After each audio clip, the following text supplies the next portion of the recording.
The universe forgot what it meant to be human. Commander Eva Rostova watched the abyss from the bridge of the Concordant survey vessel Stargazer. Outside the Tartarus system was a graveyard of light, its star long dead, and its planets cold, silent tombs. They were hunting ghosts in the Oort cloud, chasing anomalous energy readings that logic dictated should not exist this far from anything resembling life or power. The stakes were simple. They were alone weeks from the nearest patrol route in a sector where salvage laws were written by the biggest gun. A persistent, low-frequency hum resonated through the deck plates, a sound so faint it was more a feeling than a noise. On the primary sensor display, a phantom image flickered, a sigil of two balanced pans, like a scale of justice woven from static and impossible gravity echoes. Her tactical officer, Lieutenant Commander Jian Li, traced the anomaly's path with a gloved finger. "It's not natural, Commander. The sine wave is too clean, too deliberate. It's broadcasting, but on no channel we recognize." He adjusted the gain, and the ghostly sigil sharpened for a moment before dissolving back into noise. The symbol felt ancient, resonant, with a purpose that prickled the back of Rostova's neck. It was a warning, an invitation, or an epitaph. In the Tartarus system, those three things were often one and the same. Dr. Eris Thorne, the ship's resident xenoarchaeologist, leaned over the console, his eyes wide with a fervor that bordered on religious. Pre-diaspora, he whispered the word, hanging in the sterile air of the bridge. The structural resonance, the energy signature. It's consistent with theoretical designs from the first expansion.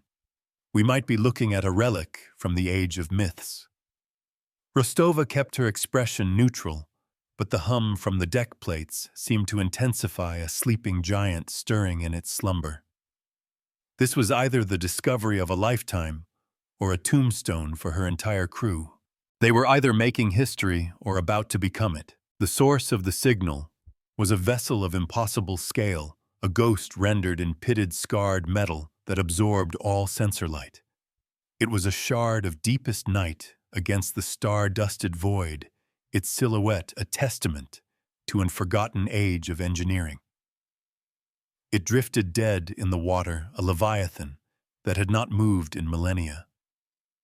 As the stargazer crept closer, its floodlights played across a hull etched with the same sigil they had seen in the static, the balanced scales repeated in patterns like heraldry. The ship was a monument, cold and silent, yet the hum it emitted was the sound of a heart waiting to beat. "I'm picking up multiple hull breaches," Commander Jian reported, his voice tight. "Life support is non-existent. No active power signatures beyond that persistent whisper." "She's a derelict." He paused. "But she's not alone." Multiple contacts just jumped in system vulture markings. "They're running hot." Rostova's jaw tightened. The vultures were a scavenger fleet notorious for stripping discoveries bare before Concordance patrols could arrive. They were vultures circling a prize they now considered theirs. A tinny voice crackled over the comms, dispensing with all protocol. "Concordance vessel, this is the Carrion King.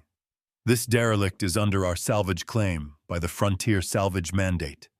Power down your engines and prepare to be boarded for inspection." Rostova glanced at Thorne, whose face was a mask of horror at the thought of scavengers desecrating his discovery. The vultures were butchers, not archaeologists. They would melt down history for a few credits worth of common alloys. "They're powering weapons," Jian warned, his hands flying across the tactical display. The vulture fleet, a motley collection of repurposed freighters and brutish mining vessels, began to form a loose cordon around the ancient ship. Their intent was clear. The law out here was a suggestion, and they had no intention of listening. Rostova looked from the approaching hostiles to the silent relic. One was a predictable threat. The other was an enigma holding the secrets of humanity's dawn. A choice made at the edge of a knife is still a choice. Rostova made her decision. Mr. Lee, hold our position. Do not power weapons, but keep shields on standby. Dr. Thorne, you said that sigil was an interface. Can you talk to it? Thorne nodded, his eyes alight. Theoretically. The legends call them saint ships. They were said to respond not to force, but to inquiry, to proof of worth. It was a long shot, a desperate gamble based on folklore. But it was the only move she had that wasn't suicide or surrender. Watchtower, the Stargazer's integrated AI, spoke in the calm, synthesized voice that always seemed to cut through the tension. Commander, my calculations indicate a 97.4% probability of our destruction if we engage the Vulture fleet. Interfacing with an unknown technological artifact of this magnitude carries its own unquantifiable risks. The AI's logic was flawless as always, but logic didn't account for the quiet, insistent hum of the relic, a call across ages that spoke to something deeper than survival calculus. Your input is noted. Watchtower Rostova said, her gaze fixed on the relic. Dr. Thorne, open a channel. Use the sigil as the address. Let's see if anyone is home. As Thorne began broadcasting a sequence of prime numbers and elemental constants, the universal language of first contact, a single Vulture ship broke formation. It fired a low-power mining laser at the relic's hull. The beam splashed uselessly against the dark metal, absorbed without a flicker, without even the courtesy of a shield flare. The giant did not even notice the flea biting its hide. The Vulture's captain seemed to take this as an insult. Fine, his voice snarled over the open channel. Have it your way, Concordance. We'll crack it open ourselves. But as his ships moved to converge, a soft chime echoed through the Stargazer's bridge. On the main screen, the sigil on the relic's hull began to glow with a soft silver light. A new voice filled their comms, a voice that was neither male nor female, organic nor synthetic. It was a voice of ages of dust and starlight, and it asked a simple question. Who speaks for the dead? The past had awoken, and it was asking for an accounting. Rostova felt a shiver run down her spine. The voice was not in their comm system. It was in their minds, a direct telepathic broadcast that bypassed technology entirely. This is Commander Eva Rostova of the Concordance vessel Stargazer, she replied, her own voice steady despite the tremor in her soul. We are a vessel of exploration and law. We come in peace. She glanced at Thorne, who was now muttering to himself, cross-referencing ancient texts on a datapad. The ancient voice responded, its tone unchanging, patient as a mountain. Law is a measure. Peace is a result. The act is the proof. You have arrived alongside those who would break and take. What is your count? The question was a riddle, a test. The Vultures, oblivious to the conversation unfolding on a level they couldn't perceive, continued their clumsy approach, preparing to deploy breaching charges. They were trying to pick a lock while the key was asking for the password. Thorne looked up from his datapad, his face pale. Commander, the legends. They speak of a trial. The wardens of the old fleets were chosen through a test of principle, not of power. It's asking for a philosophical judgment. Watchtower interjected, its synthesized voice cutting through the historical haze. The query is a logic problem, Commander. The count likely refers to a quantitative assessment of the situation. There are 12 Vulture ships and one of ours. The tactical disadvantage is clear. The AI was seeing a math problem. Thorne was seeing a final exam for the soul of humanity. Rostova knew it was neither. It was a question of intent. The count is not of ships, but of actions, she said, speaking to the relic, to the voice in her head. One action of preservation against 12 of desecration. The law is not about numbers. It is about the line. There was a long silence filled only by the hum of the stargazers' engines and the crackle of the vultures' comms chatter. The silver light of the sigil on the ancient hull pulsed slowly, considering her answer. A single truth weighs more than a fleet of lies. Then the voice returned. The line is acknowledged, the ledger is opened, present your claim to stewardship. This was the core of it. The ship was testing their right to stand in its presence, to be its guardian. The vultures were demonstrating their unworthiness with every profane boast and every powered weapon system. They were disqualifying themselves from the trial. Rostova had to prove her own crew was different. A civilian vignette flashed through Rostova's mind, a memory from her training days. A simulated refugee crisis. A recording of a child on a packed transport, asking her mother where they were going.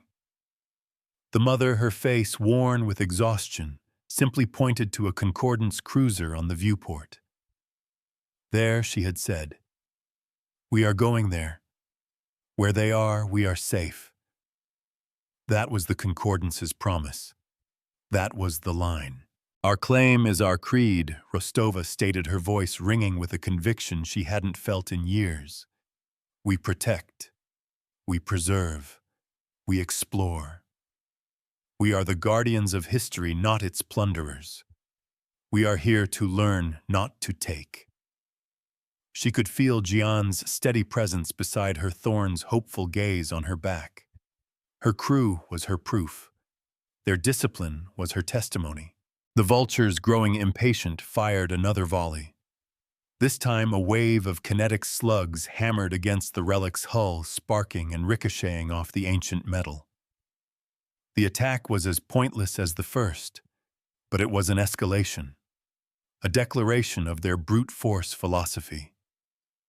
Inside the Stargazer's bridge, the voice of the relic spoke again, its tone shifting subtly, a new layer of resonance in its timeless voice. "Their actions are weighed. Yours are observed. The proof is accepted. Stewardship is granted temporarily. The universe does not give. It responds." With that declaration, the ancient ship came to life. It was not a sudden, violent awakening, but a gentle, inexorable rising of power like a tide turning. Veins of silver light traced across the immense black hull, illuminating lines of intricate script and connecting the thousands of carved sigils. The low hum that had permeated the system for days rose in pitch, becoming a clear, resonant chord that vibrated in the bones. The ship's name blazed into existence on its bow, written in the elegant angular script of a forgotten human tongue, Argent Ledger. Interior lights, soft and warm, flickered to life behind viewports that had been dark for eons. The sheer scale of the vessel was now apparent. It was not merely large. It was a city, a habitat, a self-contained world. Its design was not for war as they knew it. It lacked the aggressive, predatory lines of a modern battleship. It was built with the grace and authority of a cathedral, a place of judgment and memory. The voice in their minds solidified, taking on a title. "I am the teller. I record the debt and the payment. The Argent Ledger serves the covenant of the balanced scale." Rostova felt a wave of awe wash over her. This was not a warship. It was something far more potent. It was an arbiter, a physical embodiment of law, a saint ship just as Thorne's myths had described. She asked the question that burned in her mind. "The legends spoke of fleets that followed you. How did you command them? By what right did you hold dominion over others?" The teller's response was immediate and absolute, a core tenet of its very being. "The covenant forbids the caller. It teaches by numbers. It remembers by ledgers. We guide. We do not enslave." This simple statement redefined an entire era of human history for them. The ancestors were not conquerors. They were teachers. A greater power is not the one that wins the fight, but the one that rewrites the rules. The vultures, stunned by the impossible light show, hesitated for only a moment. Their greed quickly overcame their fear. "Look at that power," Kalen's voice rasped over the comms. "It's coming online, full assault, breach it before it can fight back." Simultaneously, a new set of contacts tore through the fabric of space-time, arriving in a flash of controlled quantum disruption. These were concordance ships, but their hulls were the stark white and gray of the Justicar division.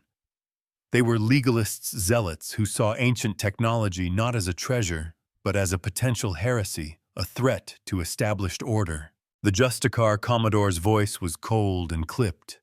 "Unidentified vessel, you are in violation of the Tartarus Quarantine and the Ancient Technologies Act. Power down all systems. All vessels in this sector are to surrender for containment and sanitation." They were not here to help. They were here to cage the miracle, to smother it in regulations before it could draw its first breath. Rostova now stood between a gang of pirates and a squad of fanatics. Commander Jian said, his knuckles white. "The Justicars are charging main weapons. The vultures are launching breaching torpedoes." The situation had spiraled. The vultures, seeing the Justicars as a direct threat to their prize, did the unthinkable. They fired on the other Concordance ships. The void between the three groups erupted in a chaotic flurry of laser fire and kinetic rounds.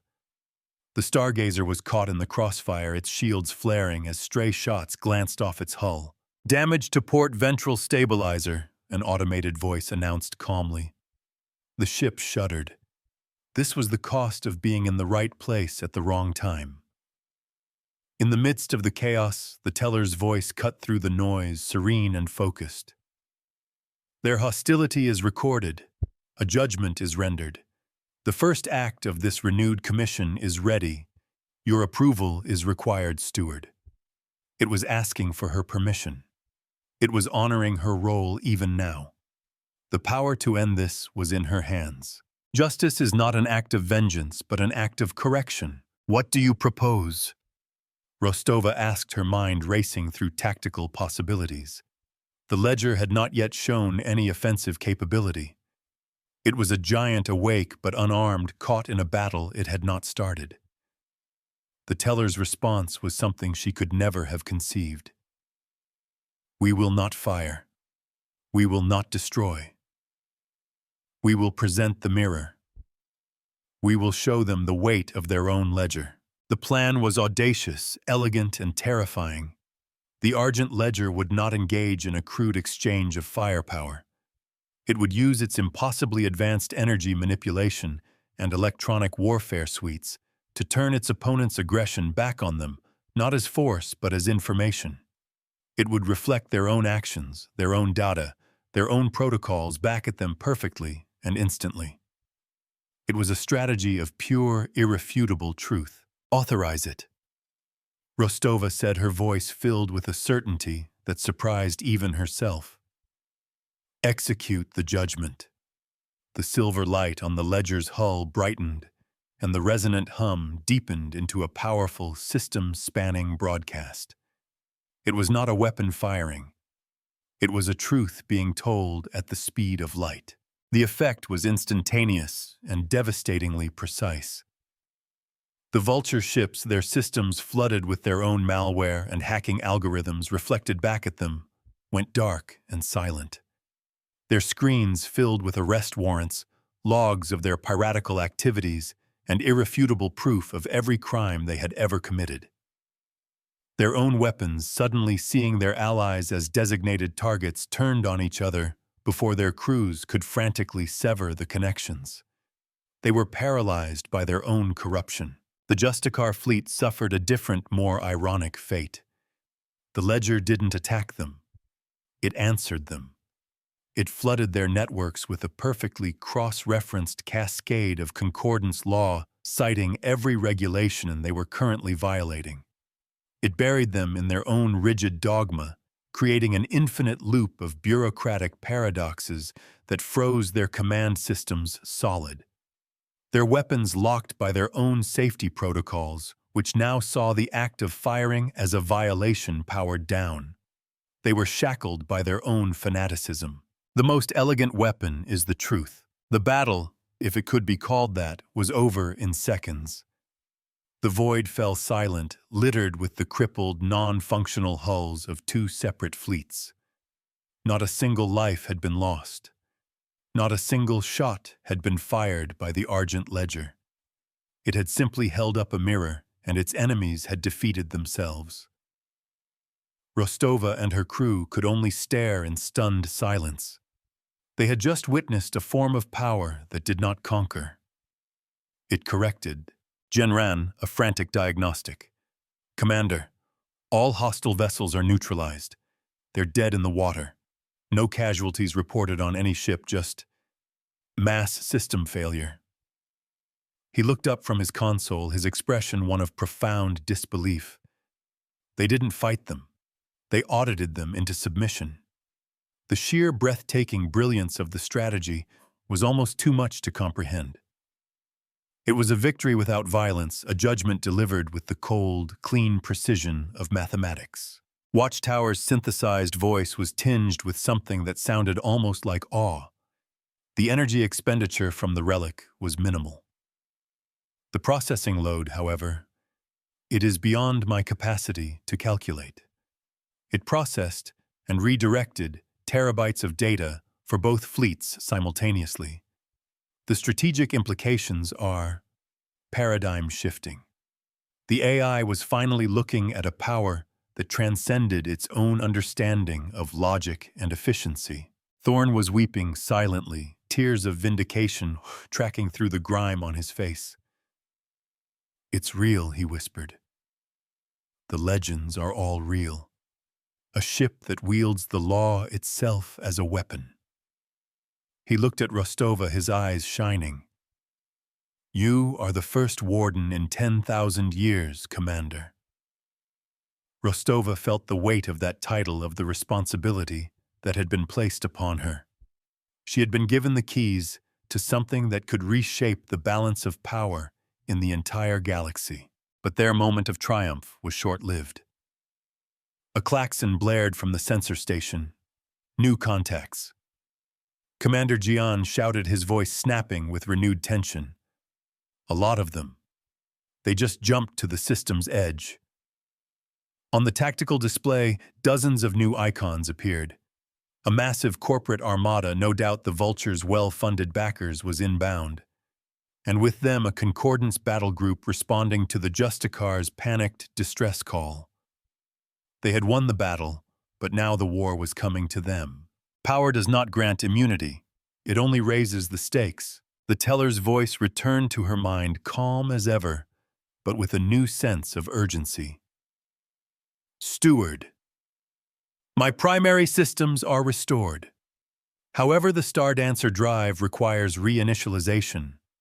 The focal crystal has decayed over the eons. The Star Dancer drive. The mythical faster-than-light engine from humanity's golden age. It was real, and it was broken. What does it need?" Rostova asked, her eyes already scanning the system map, looking for a refuge, an advantage, anything. "A specific isotope of crystallized helium," the teller replied. "Helium-3 under extreme quantum pressure.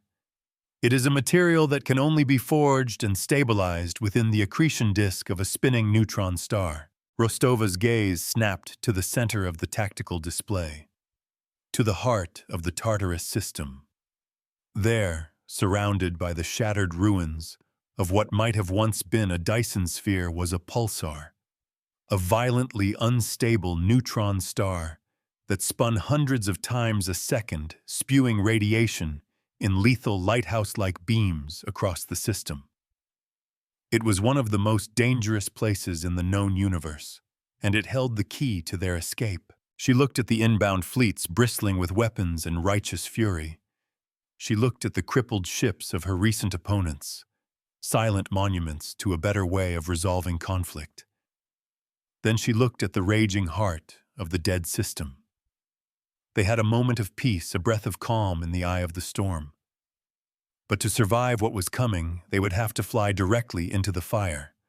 Their first act as stewards of this incredible power was not to fight, but to dare. To risk everything for the chance to see the Argent Ledger fly again. The choices of the past echo in the present. The actions of the present forge the future. The crew of the Stargazer watched their commander awaiting her orders. Jian Li had already begun plotting potential courses, his expression grim but determined. Eris Thorn was downloading every scrap of data he could from the Ledger's local network, preserving a history he now knew was more truth than myth. Watchtower was running 1,000 simulations, each one ending in a statistically probable demise, yet it did not counsel surrender. Something had changed in the AI's calculus. It had seen a new variable. Rostova stood before the main view screen, the ghost light of the Tartarus pulsar washing over her face. She was the commander of a single aging survey ship crewed by scientists and explorers. She was the temporary warden of an ancient power that saw the universe not as a battlefield, but as a ledger to be balanced. And she was the only thing standing between that power and two fleets that would see it caged or cannibalized. The path forward was clear. It was terrifying, and it was the only path they had. Her duty was no longer just to the Concordance, but to the promise of what the Concordance was supposed to be. A promise of justice, of memory, of law. A promise held within the hull of the ancient awakened ship. The universe was about to be reminded of a lesson it had long forgotten. Plot a course for the pulsar. Mr. Lee Rostova commanded, her voice cutting through the stunned silence of the bridge. Maximum sustainable thrust. Route us through the densest debris fields of the Dyson ruins. We need cover. Jian's fingers danced over the holographic controls, his face illuminated by the swirling star chart. The path he plotted was a jagged, desperate line, a needle to be threaded through the heart of a maelstrom. It was a navigator's nightmare and their only hope. Course laid in, Commander. He confirmed, his voice tight with the strain of the calculations. But the radiation exposure will be significant. Shields will be at their absolute limit. Before they even faced the incoming fleets, they would have to survive the journey.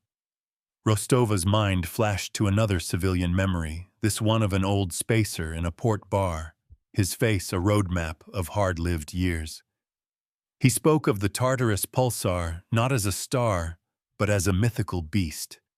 He called it the Void Dragon, a creature whose fiery breath could strip a ship to its atoms, or if you were lucky, show you a path through the darkness.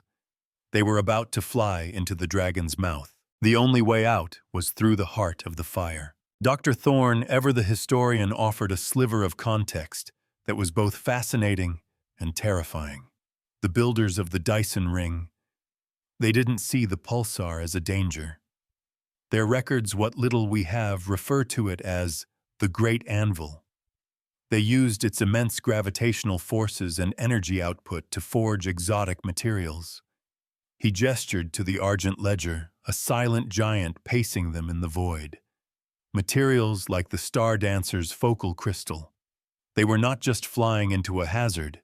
They were returning to a forge, hoping to find a single perfectly crafted spark left amidst the cinders.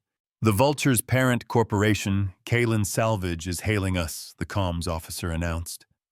A face appeared on the secondary screen, a man with cold, cybernetically enhanced eyes, and a sneer that seemed etched into his features. This was not the brutish captain of the Carrion King. This was a corporate executive, a man who dealt in assets and liabilities, not honor or law. Concordance vessel, you are in possession of a Kalen Salvage asset. Surrender it now, and we may be merciful in our legal filings. Rostova didn't even have to look at the main screen to see the Concordance battle group forming up behind the corporate fleet. They were sending their own demands, citing articles of quarantine and technological heresy. They were two wolves arguing over a sheep, unaware that the sheep was actually a lion. The teller's voice entered her mind, a calm island in the raging sea of threats. They speak of ownership, of law. Their claims are noted in the ledger. Their actions will provide the rebuttal. A measure of a society is in the laws it writes. The proof is in the laws it keeps. We answer to a higher authority, Rostova replied to both fleets. Her voice broadcast across all channels, and with that she gave her final command. Engage. The Stargazer and the Argent Ledger surged forward, plunging into the swirling chaos of the shattered Dyson sphere. The chase had begun. The journey to the pulsar was a frantic ballet through a graveyard of titans. Mile-long shards of crystalline superstructure and continent-sized plates of exotic matter tumbled in the dark, silent witnesses to a forgotten apocalypse. Jian's piloting was a work of art, a series of calculated risks and inspired maneuvers that kept them one step ahead of the converging fleets. The enemy was not so subtle. The Kalan fleet fired massive plasma torpedoes, weapons designed for cracking asteroids, not for elegant pursuit. The blasts detonated against pieces of the Dyson ruins, turning their cover into incandescent clouds of vapor and shrapnel. The Concordance battle group used precision kinetics, trying to surgically disable their engines. Both forces were hampered by the sheer chaos of the environment, their sophisticated targeting systems struggling to distinguish the ships from the ghosts of the past. Shields are down to 60% from ambient radiation alone, Jian reported, his knuckles white on the console. The pulsar's magnetic field is playing havoc with our guidance. I'm flying on manual. The sensory assault was immense. The constant high-frequency whine of the shields straining against cosmic rays, the jarring shudders as they passed through gravitational eddies, the blinding flashes of distant impacts. It felt like the universe itself was trying to tear them apart. The void always demands a toll. We are approaching the accretion disk, the teller informed Rostova. The required isotope is present, but it is in a constant state of flux. To stabilize it, I must absorb a direct modulated burst from the pulsar's polar jet. It will require all of my power. It was the ultimate gamble. The ledger would have to lower its defenses, open itself to the full, unimaginable fury of the neutron star at the precise moment of its greatest vulnerability. It was an act of absolute faith in physics and timing. Rostova saw the trap and the opportunity in the same instant.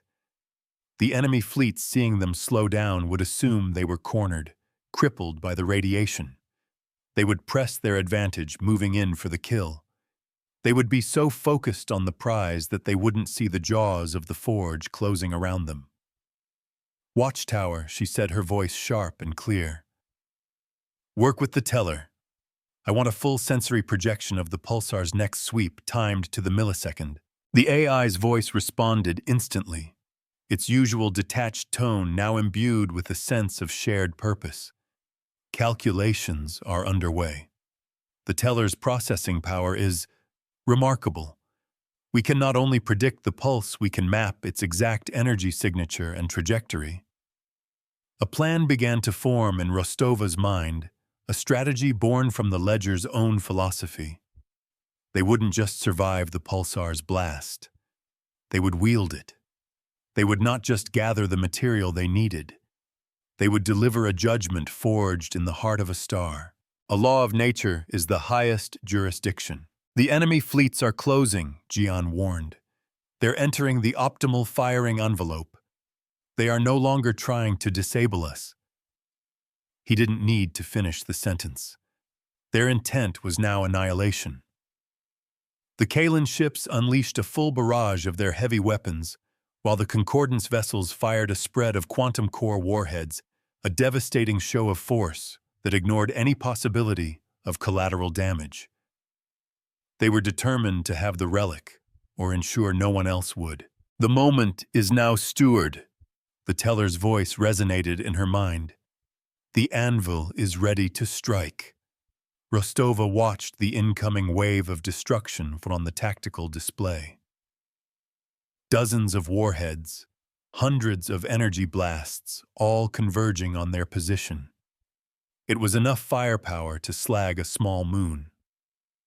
"Hold your course, Mr. Lee," she ordered, her voice unnaturally calm. The teller, present the mirror. "Present the wambun." The Argent Ledger did not raise its shields. Instead, it rerouted every last joule of its power into its gravity manipulation arrays. For a fraction of a second, the ancient ship warped the fabric of space-time in front of it, creating a perfect concave lens the size of a small country. Just as the pulsar's northern pole swept past, spewing a colossal jet of high-energy particles, the gravitic lens caught it. The lethal beam of a neutron star was captured, bent, and focused. It did not reflect the beam back at their enemies as a crude weapon. That was not the Ledger's way. Instead, it used the incoming hostile fire as a catalyst. The energy from the enemy torpedoes and warheads struck the gravitic lens at the same instant as the pulsar's jet, causing a reaction of impossible scale. The lens shattered not into pieces, but into a perfect expanding sphere of pure information. It was a wave of raw, unfiltered truth about the heart of a star broadcast on every frequency imaginable. The universe does not argue. It simply is. The effect on the attacking fleets was absolute.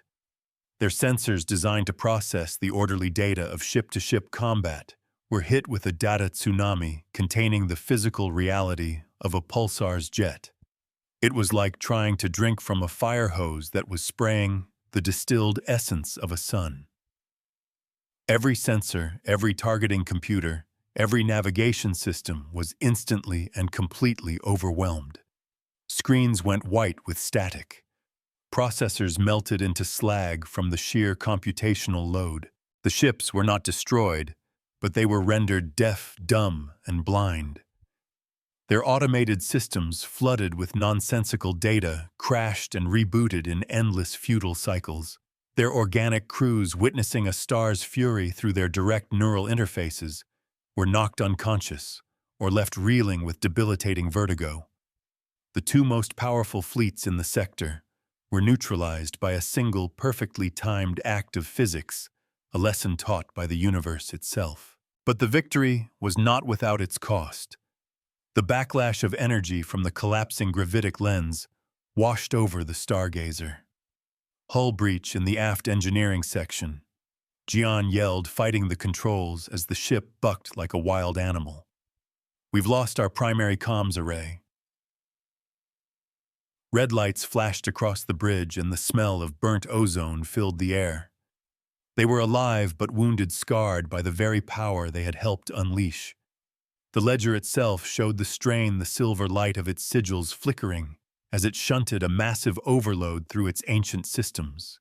Its heat sinks glowed a dull, angry cherry red against the black of space. A debt paid is a lesson learned. Amidst the chaos, a single pure chime echoed through the stargazer's bridge. It came from the teller. The focal crystal is forged. The Stardancer drive is reinitializing. On the main view screen, the angry, chaotic swirl of the accretion disk was replaced by a serene starfield. The Ledger had used the last of its harvested energy to execute a single short-range jump, taking them clear of the pulsar's lethal embrace. They were safe. For now. Rostova took a deep breath, the adrenaline beginning to fade, replaced by the heavy weight of what they had just done. They had faced down pirates, fanatics, corporations, and military might. They had not fired a single shot. They had held a mirror up to corruption, a rulebook up to dogma, and the raw truth of the universe up to brute force. And in every case, their opponents had defeated themselves. This was the power of the Argent Ledger. This was the legacy she had inherited. "Watchtower," she said quietly. "Can you re-establish a link to the Concordance network? Use a low-power wideband frequency. I have a message to send." The AI, its voice now permanently altered with a new layer of complex resonance from its interaction with the teller, complied. The link is tenuous, but it will hold. Rostova stood tall, her image broadcasting from the damaged bridge of a tiny survey vessel that had just defied two fleets. She was no longer just a Concordance commander. She was the steward of a forgotten age. True authority is not taken, it is acknowledged. This is Commander Eva Rostova. She began, her voice steady and clear, carried on a signal that would reach every corner of human space. I am speaking to you today not as an officer of the Concordance, but as the chosen steward of the vessel you see beside me, the Argent Ledger, a sovereign entity from the era of the first expansion. She paused, letting the weight of that statement sink in. This ship is not a relic to be salvaged, a weapon to be seized, or a heresy to be sanitized. It is a repository of law, a living record of our oldest and most sacred principles. She gestured to the data feed that Watchtower was now uploading alongside her broadcast. The ledger has made its first 2 judgments. You will find attached the complete unredacted sensor logs and comms traffic from the Vulture fleet under Kalen Salvage and the Concordance Justicar Division under Commodore Valerius. You will see their actions, hear their words. The record is clear. The judgment is their own. It was an act of radical transparency, a political firebomb tossed into the lap of both corporate and military high command. The Argent Ledger operates under one law, the covenant of the balanced scale. It teaches by numbers, it remembers by ledgers. It does not recognize claims of ownership, only the weight of actions. From this day forward, it will travel the stars, not as a ship of war, but as a ship of audit. It will ask for an accounting from those who have forgotten the difference between power and justice. We will not seek conflict, but we will not shy from presenting the mirror to any who would threaten the balance. It is not the sword that makes the law, but the law that guides the sword. The fleets they had left behind in the Tartarus system would recover. Kalen Salvage would rage and threaten lawsuits. The Concordance High Command would be thrown into chaos, torn between declaring her a hero or a traitor. New factions would rise, some to worship the ledger, others to hunt it. The galaxy would not be the same. They had not brought peace. They had brought clarity. And clarity was often far more dangerous. Jian looked at her, a slow smile spreading across his face. Well, Commander, I don't think we'll be filing a standard mission report for this one. Thorn was already at a console, his fingers flying, beginning the monumental task of translating the ledger's historical archives. He was no longer a xenoarchaeologist chasing myths. He was the first scribe of a new era. Watchtower, for its part, was quietly integrating its systems with the ledger, its core programming evolving beyond mere logic into something approaching wisdom. Rostova turned back to the view screen, watching the unfamiliar stars of their new position. The path ahead was uncertain, fraught with peril. They were a single survey ship and an ancient arbiter against a galaxy that had grown comfortable with its own corruption. They would be hunted, tested, and reviled, but they would not be alone. They had each other, and they had a purpose forged in the heart of a star. On the bridge of the Argent Ledger, a single line of its ancient script glowed on a vast obsidian wall. It was the first entry in a new book, a record of the day the scales were brought back into the light. The teller's voice filled her mind one last time, no longer just a guide, but a partner. The ledger is open. The count begins anew. Their mission was not to win a war, but to remind the universe how to read.